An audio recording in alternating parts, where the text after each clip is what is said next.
The words, "I'm leaving you for her," echoed in my mind like a death knell as I stared at my reflection in the bathroom mirror. Mascara streaked down my cheeks like war paint I never asked to wear. Those 5 words, delivered so casually over morning coffee as if he were commenting on the weather, had just shattered everything I thought I knew about my life.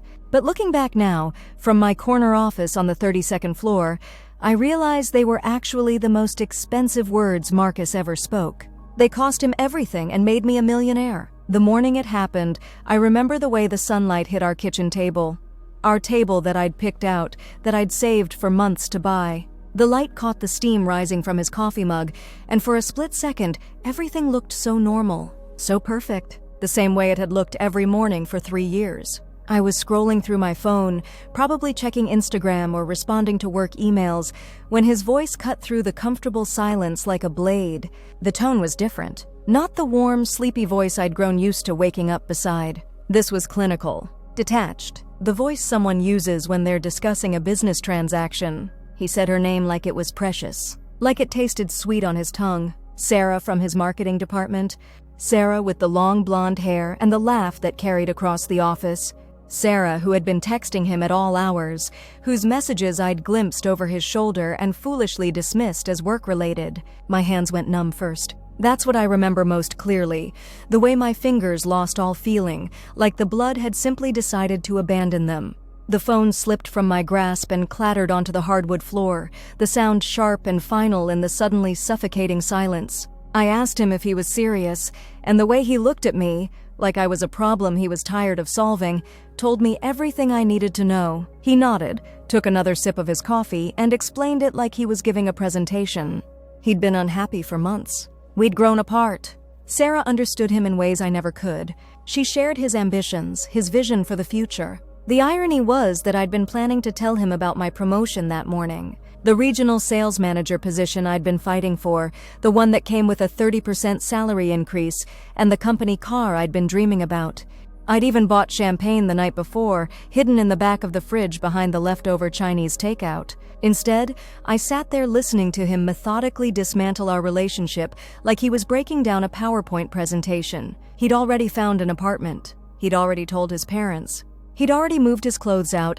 I just hadn't noticed because I'd been working late every night that week, trying to close the Morrison account that would secure my promotion.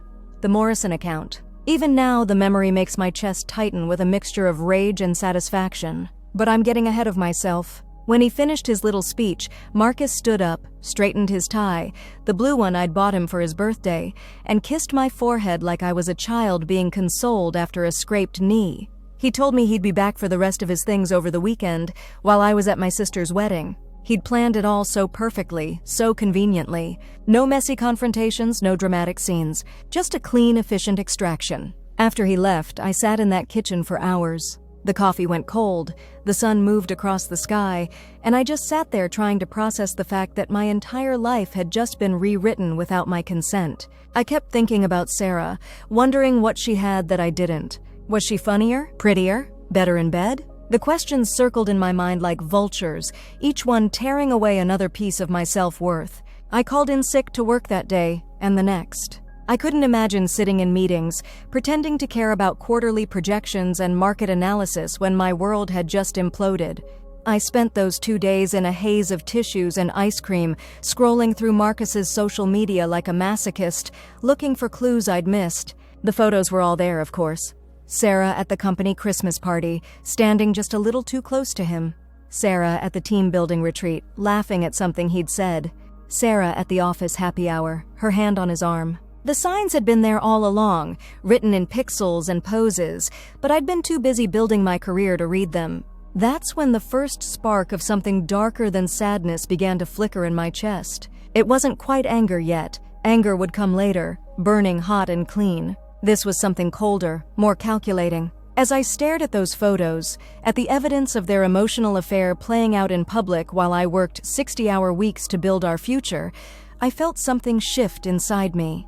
Marcus had always been ambitious, but in a lazy way. He talked about his dreams constantly, the consulting firm he wanted to start, the book he was going to write, the podcast that would make him famous. But he never actually did anything about them. He was content to coast at his mid-level marketing job, talking about potential while I hustled for every promotion, every raise, every opportunity. I realized, sitting there in my pajamas surrounded by empty ice cream containers, that I'd been subsidizing his mediocrity for years. I'd been the one paying for our vacations because I made more money. I'd been the one covering the mortgage when he decided to take unpaid time off to find himself. I'd been the one believing in his potential while he was busy falling in love with someone else. The tears stopped sometime during the second day.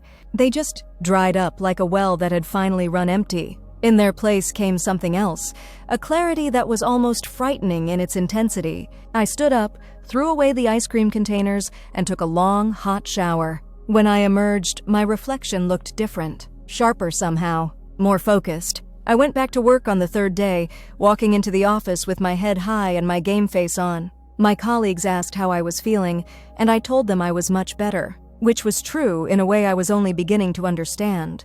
The Morrison account was still waiting for my attention, and I threw myself into it with the intensity that surprised even me. I worked 16-hour days, followed every lead, anticipated every objection. I treated it like a military campaign, because in a way, that's exactly what it was. 3 weeks later, I closed the deal. Not just the original contract, but an expanded one that included their subsidiaries in 3 other states. It was the biggest sale in the company's history, and my commission check reflected that. But more importantly, it proved something to me about what I was capable of when I stopped making excuses for someone else's lack of ambition.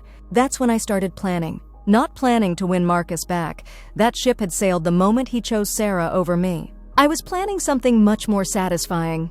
I was planning to win at life so comprehensively that his betrayal would become the best thing that ever happened to me. I began by analyzing our relationship like a business case study. What had I been doing wrong? What opportunities had I missed? What resources had I been wasting? The answers were painful but illuminating. I'd been so busy being a supportive girlfriend that I'd forgotten to be an ambitious woman. I'd been so focused on us that I'd lost sight of me.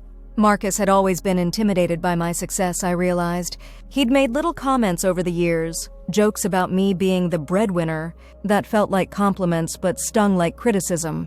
He'd suggested I didn't need to work so hard, that I should be more present. In our relationship, he'd used my love for him as a leash, pulling me back whenever I started to soar too high. Sarah, I imagined, was different. Sarah probably made him feel like the smart one, the successful one, the one with all the answers. Sarah probably looked at him like he was a hero instead of a project. And maybe that's what he needed. Someone who would make him feel big instead of challenging him to actually become big. But I didn't want to make anyone feel big anymore. I wanted to be big. I wanted to be so successful, so undeniably powerful, that Marcus would spend the rest of his life wondering what might have been if he'd chosen differently. That's when I started developing my exit strategy from the company. Don't get me wrong, I loved my job and I was good at it, but I'd hit the ceiling there. The Morrison account had proven that I could sell anything to anyone, but I was selling someone else's vision, someone else's products. I was making other people rich while I collected a paycheck and a pat on the head. I spent my evenings researching, reading, studying the market. I looked at trends, analyzed gaps, identified opportunities. I wasn't just browsing, I was hunting. And slowly, an idea began to take shape. The beauty industry was exploding, but it was dominated by massive corporations that had lost touch with what real women actually wanted. The indie brands were authentic but couldn't scale. There was a sweet spot in the middle, premium products with genuine stories behind them, sold by women who understood the struggle of building something from nothing. I started sketching out a business plan on my kitchen table, the same table where Marcus had delivered his devastating news. There was something poetic about that, something that felt like reclaiming sacred ground. Every night, I spread out financial projections and market research where he used to read the sports section. The plan was audacious. I would start with 3 products, a foundation, a concealer, and a setting powder, specifically formulated for women who worked long hours and needed makeup that could keep up with their ambitions. I would market them not as beauty products, but as professional tools. Armor for the modern warrior woman. But I needed capital. Lots of it. More than my savings account could provide, more than any reasonable business loan would cover. I needed investors, but not just any investors. I needed people who would believe in my vision, who would see the potential for something revolutionary. That's when I remembered the Morrison account, and more specifically, Janet Morrison herself. She was the CEO of Morrison Industries, a self-made billionaire who'd built her empire from a single food truck.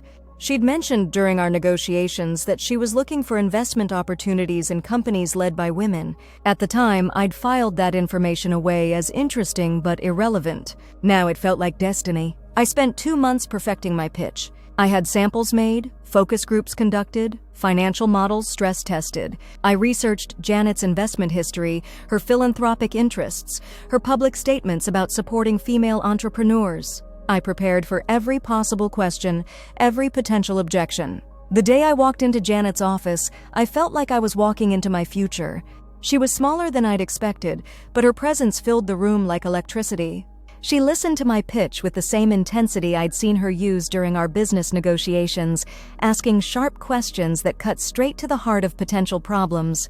When I finished, she was quiet for a long moment. Then she smiled. Not the polite smile of someone trying to let you down easy, but the predatory smile of someone who'd just recognized a kindred spirit. She asked me one question: "What happened to make you this hungry?" I could have given her a sanitized version, a professional response about market opportunities and career growth. Instead, I told her about Marcus, about the morning he chose someone else over me, about how his betrayal had forced me to choose myself in a way I never had before. Janet nodded slowly, and I could see something shift in her expression. "The best revenge," she said, "is massive success. How much do you need?" 2 weeks later, I had a check for $2 million and a business partner who understood exactly what I was trying to build.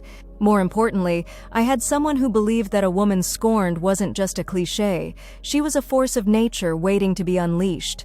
I quit my job on a Friday afternoon, cleaning out my desk while my former colleagues watched in confusion. My boss tried to convince me to stay, offering me the promotion I'd been angling for, the corner office I'd dreamed about. I thanked him politely and walked out of that building for the last time, carrying nothing but a box of personal items and a certainty that I was making the right choice. Marcus texted me that weekend, asking if we could talk. He'd heard about my career change through mutual friends, and he was concerned. He wanted to make sure I wasn't making any rash decisions because of our breakup.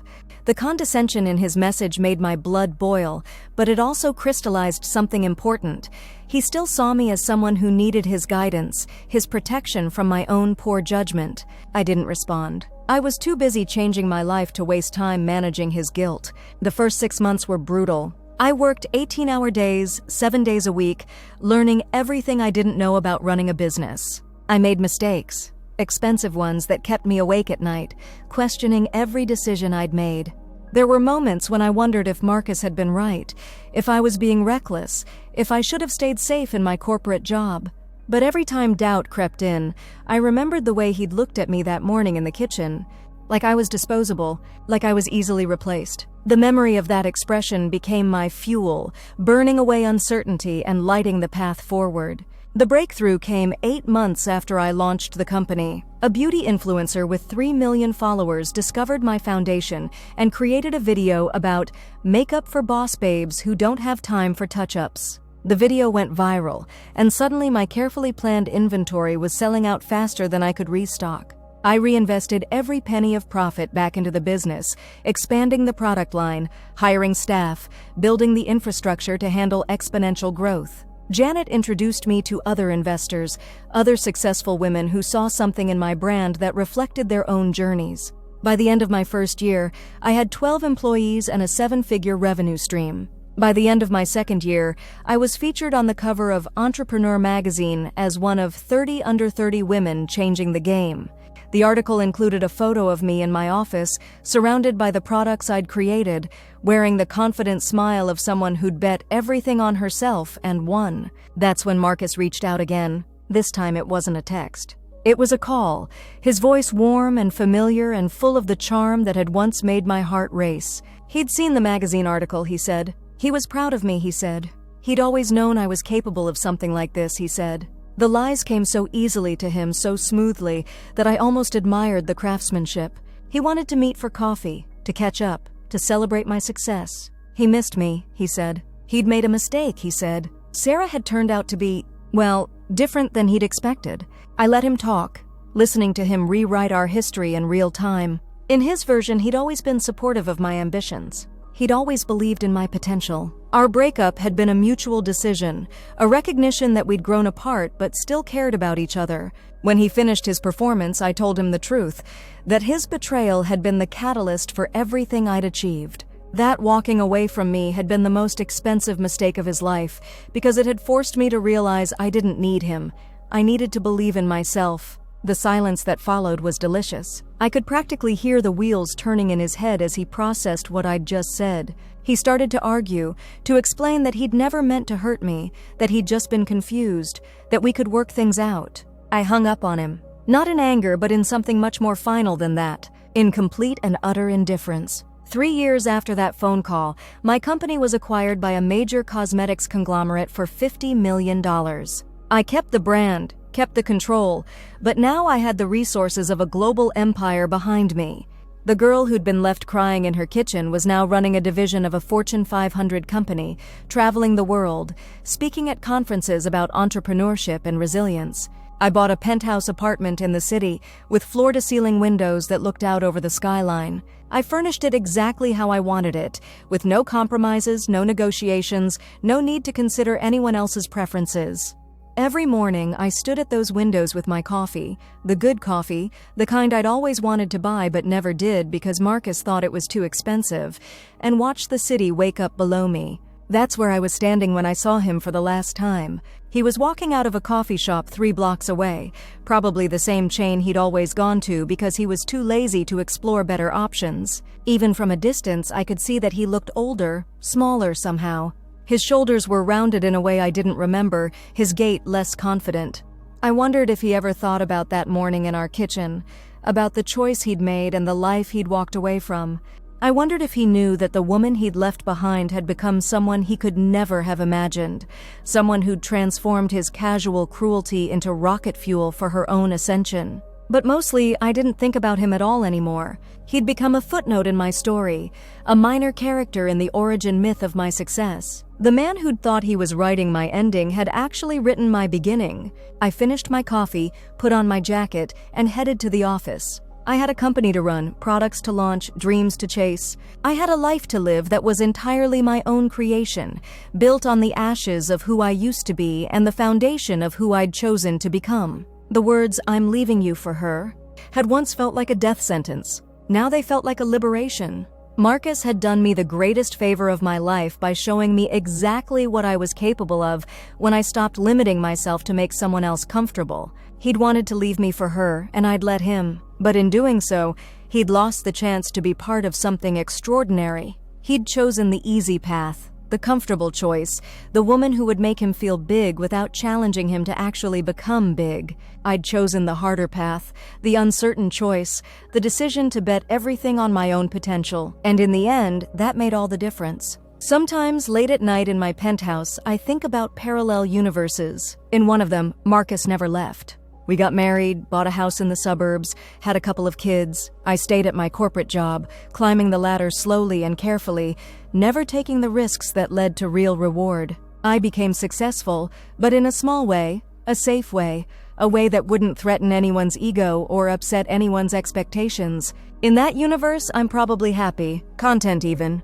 but I'm not powerful. I'm not free. I'm not the woman who built an empire from heartbreak and determination. I prefer this universe, the one where heartbreak became jet fuel and betrayal became the catalyst for transformation. The one where the words, "I'm leaving you for her," became the most expensive mistake one man ever made and the most valuable gift another woman ever received. Standing at my window, looking out at a city full of possibilities, I raise my coffee cup in a silent toast to the woman I used to be and the woman I became. To the morning that changed everything, and to the choices that followed. Marcus thought he was leaving me behind. Instead, he set me free to become everything I was meant to be. And for that, despite everything, I'm almost grateful. Almost.